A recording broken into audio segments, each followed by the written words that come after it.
Today we're going to be talking about Perry Wolff's experience with producing a tour of the White House with Jacqueline Kennedy.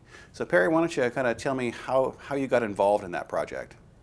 Well, it's a little murky to me. I'm not sure how I got involved. I just knew that the executives required somebody to go down and see what Jackie Kennedy had been doing in the refurbishing of the White House. I think CBS got in because one of our vice presidents had been a close friend of Jack Kennedy, but it had been going on for some time. That is, and we asked for it and we got it, and I was assigned to it. Now, was this in color or black and white? Well, it was in black and white, and Jackie Kennedy had a mischievous side to her, and the deal had been struck with CBS, which at the time didn't have color television, and the mischievous side she said, "Why isn't this being done in color?" And somebody had to come up with a fast answer, and I had no answer except I said, "You know how much those color cameras weigh?" And she said, "Oh, yes." She was extremely well prepared because this was a project that we dropped in on. It was not anything done particularly for television. As a matter of fact, she didn't want it on television. What she wanted was a famous still photographer to do a book, David Douglas Duncan, because she saw it as a tabletop book, the restored White House. But we wanted to do television because it was obvious that was the business we were in. And so she put together a research team, and I put together a research team, and the two coordinated very well. So each side knew what the other side was doing. However, we weren't sure, since she was a very private person, that she would consent to two teams coming together and then doing whatever they decided. So I wrote a for instance script. In other words, where did that sofa come from? And then I wrote the answer that my researchers had given me, and she had her researchers, and they were very good. I sent down to her my for instance script, but I didn't know whether she'd show up or not. So we had, I think, 52 technicians or 27 or some enormous amount of technicians, and all our equipment set up, but we hadn't heard from her at all. And we were prepared with different colored scripts. The first was if she just would show up and say a few words about the White House.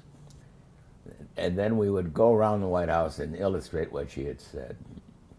And then the other one was if she would just sit in each room and just sit and describe things. But the last one, and this is the one, of course, she insisted on doing, is if she would walk from place to place. And she really knew her stuff. She had been working on this project for a long time. She knew what she was doing, and we just followed her from room to room. Now, what did you shoot this on? Was it shot with video, or was it shot with? It was shot in a technique that isn't there anymore. It may interest those of you who are interested in the technology, but we were shooting on 2-inch tape. 2-inch tape. 2-inch tape is extremely difficult to edit. There's a groove and there's a peak, and the edit has to be on the groove. So you sprinkle what looks like powder on it, and that's where you cut. And there are 99 cuts in that film. There are 99 different takes and so on, but none of them is a repeat. So we would talk over what we were going to do in the room. The director, a brilliant director, Franklin Schaffner, would set the cameras, and then we'd just shoot it. Everything was take one. The whole show, which is an hour, we shot in one day and had dinner at night and looked at some of the rough cuts at night. So it was it was astonishing how prepared she was. How long was it from the time you shot Tour of the White House before it was aired?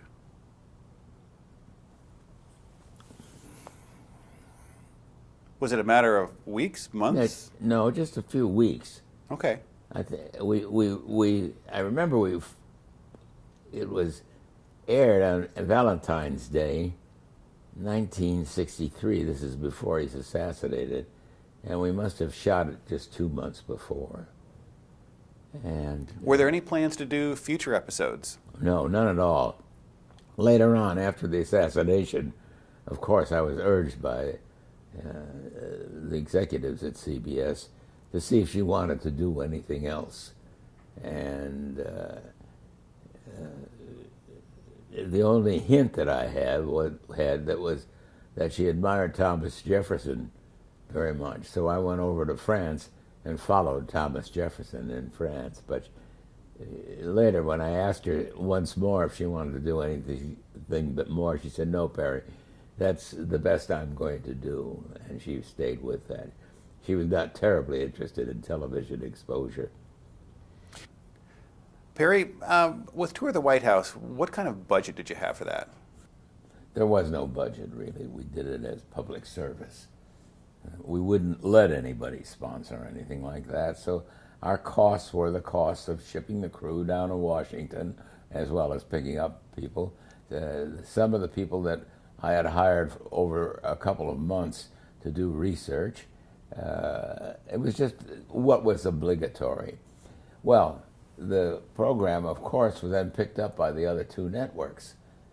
And of course, CBS had to sell it to them. So they sold it to them at $50,000 each, which means that CBS not only garnered the great applause, but it made it minimum of $100,000, and then it sold it all over the world. So it was not a monetary loss. Now, when CBS broadcast that, did they broadcast it without commercial interruption?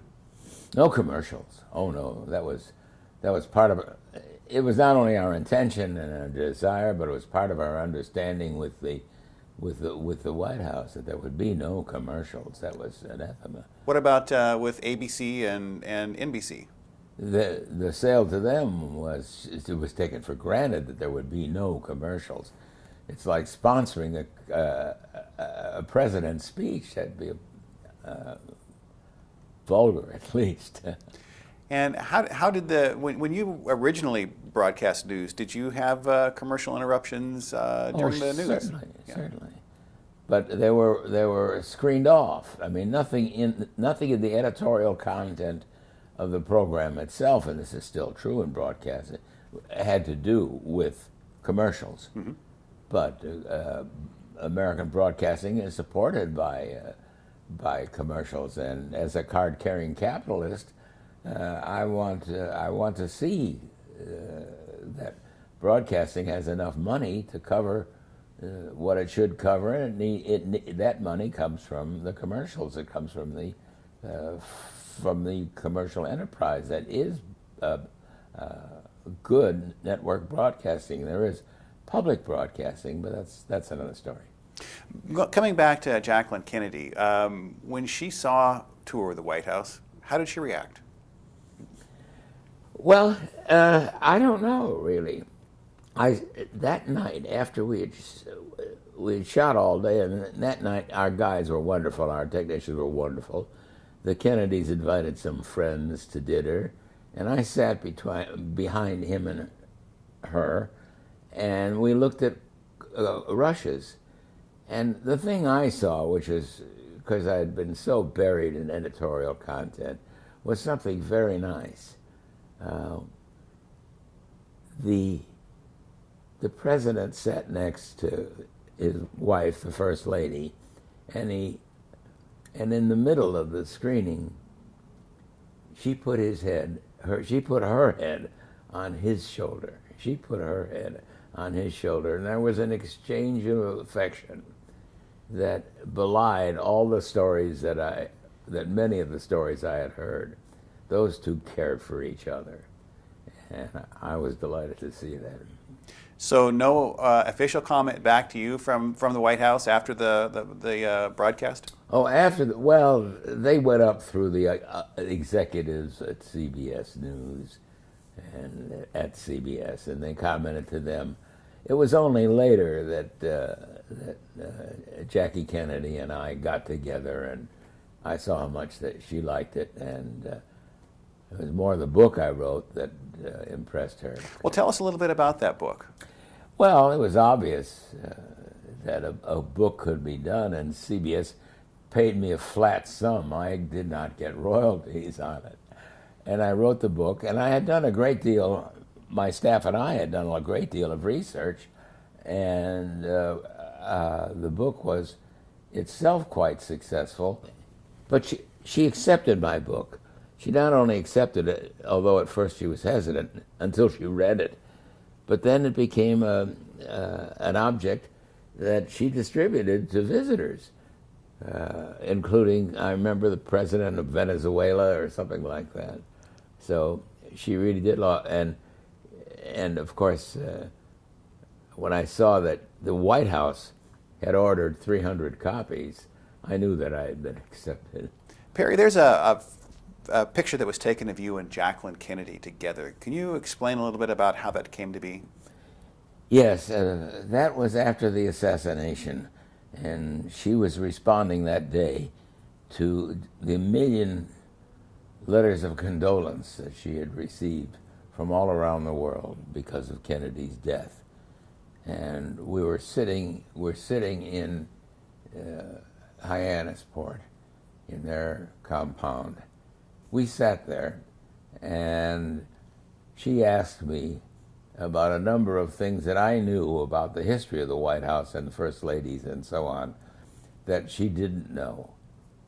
She was, of course, extremely well informed, but there were other things that I reminded her of. For example, Martha Washington had the problem of deciding not to be Queen Martha. So she had to find something different than the Queen of England. And what she found right away was that she would receive standing up, and that she would not wear a crown. Now, she could have received seated like the Queen of England and worn a crown, and George Washington could have been King George if he wanted to. But in deciding to become a democracy, those were two of the rules that were then followed by all First Ladies, except one or two who are so exuberant that one, for example, wore an Indian headdress in the place of a crown.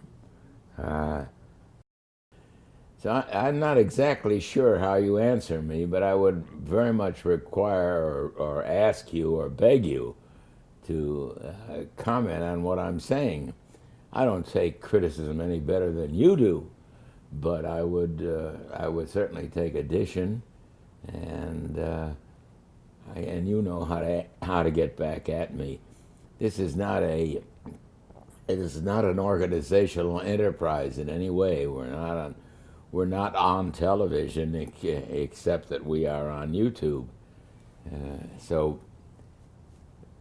get your hand in if you've ever wanted to criticize anybody or add additional information. Please do. It's very welcome.